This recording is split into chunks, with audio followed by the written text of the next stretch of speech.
إنما الأعمال بالنيات. عن المقدام رضي الله عنه قال قال رسول الله صلى الله عليه وآله وسلم ألا إني أوتيت القرآن ومثله معه.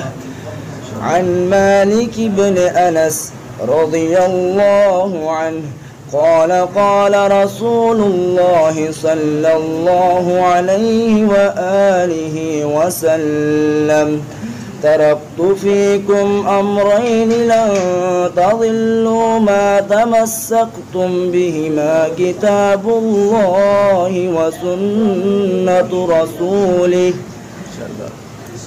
عن الإرباض بن سارية رضي الله عنه قال قال رسول الله صلى الله عليه وآله وسلم عليكم بسنتي وسنة الخلفاء الراشدين المهديين.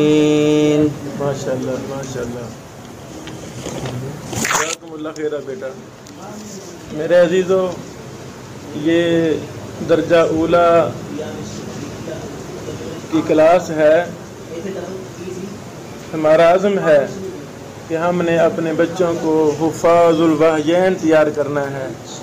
جس طرح ہمارے بیٹے نے اور دیگر طلباء نے قرآن کریم حفظ کیا ہے، اسی طرح انشاءاللہ ان کو ہزاروں لاکھوں احادیث کا حافظ بھی بنانا ہے.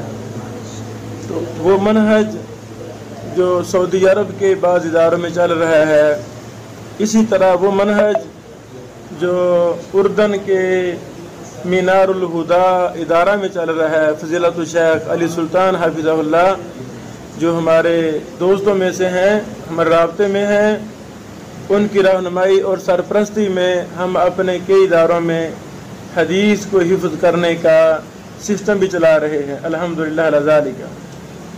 تو آج میں نے سنا، بڑی خوشی ہوئی. میرے بیٹوں، اسی طرح تلفظ کے ساتھ، صحیح ادائیگی کے ساتھ آپ نے حفظ حدیث کا بھی کام کرنا ہے انشاءاللہ العزیز. تو پہلی حدیث یہ بہت اہم حدیث ہے کہ انما الاعمال بالنیات. تمام اعمال کا دار و مدار نیتوں پر ہے. بیٹو، ہم نے دین کا رستہ اختیار کیا، کیوں کیا ہے؟